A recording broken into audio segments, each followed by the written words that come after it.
Sublime affiche à Aimé Giral, la 250e des Cochards. Une fête splendide dans cette enceinte, dans ce temple du rugby et cette nouvelle pelouse hybride pour l'USAP. Et les supporters catalans fiers de retrouver leur équipe, mais surtout leur équipe qui a besoin de points. Clermont se déplace avec des certitudes à domicile.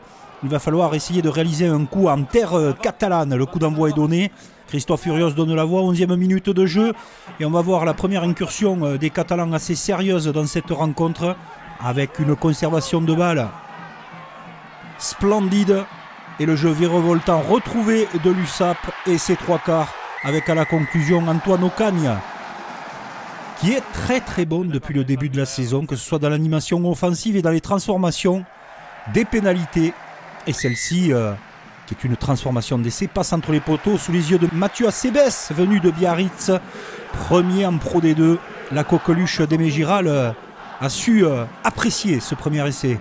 La déferlante catalane continue, présent dans tous les secteurs de jeu.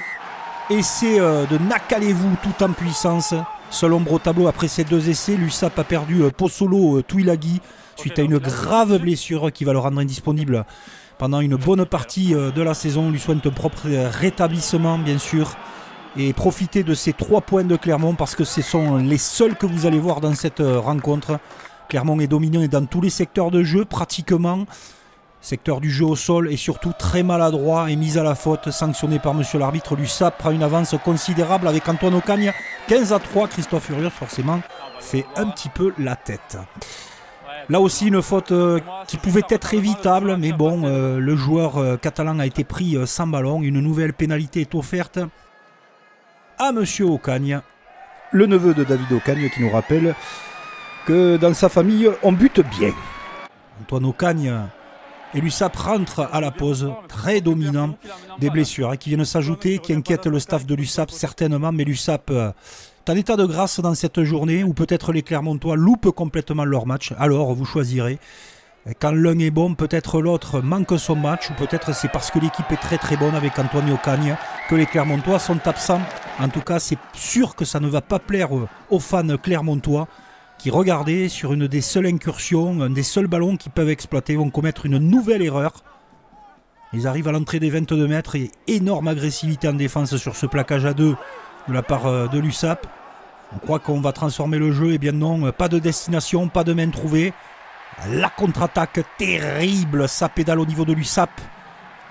Urdapilleta récupère le ballon en couverture, tant bien que mal, il fait ce qu'il peut, il ne sait pas trop où il jette le ballon, et cet essai de Jefferson Lee Joseph qui fait exploser Aimé Giral, et c'est déjà le bonus offensif pour l'USAP à l'heure de jeu, qui a très mal vécu la blessure de Pozzolo Tuilagi ainsi que de son 3e ligne, mais ne s'arrête pas en si bon chemin. L'essai transformé et la déferlante, la furia catalane, elle peut exister aussi jusqu'à la fin du match. En témoigne ce magnifique ballon porté, net, précis, sans bavure, puissant, avec un public déchaîné, des Clermontois qui subissent. L'impact et les assauts physiques sont plus virulents du côté de l'USAP, et cet essai sublime de Victor Mongaillard.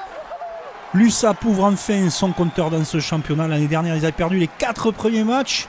Ils ont retrouvé Aimé Giral à la 4e journée, synonyme d'une victoire. Et la citadelle peut redevenir imprenable. On le saura par la suite, désillusion totale pour Clermont, ombre au tableau, beaucoup de blessés du côté de Perpignan.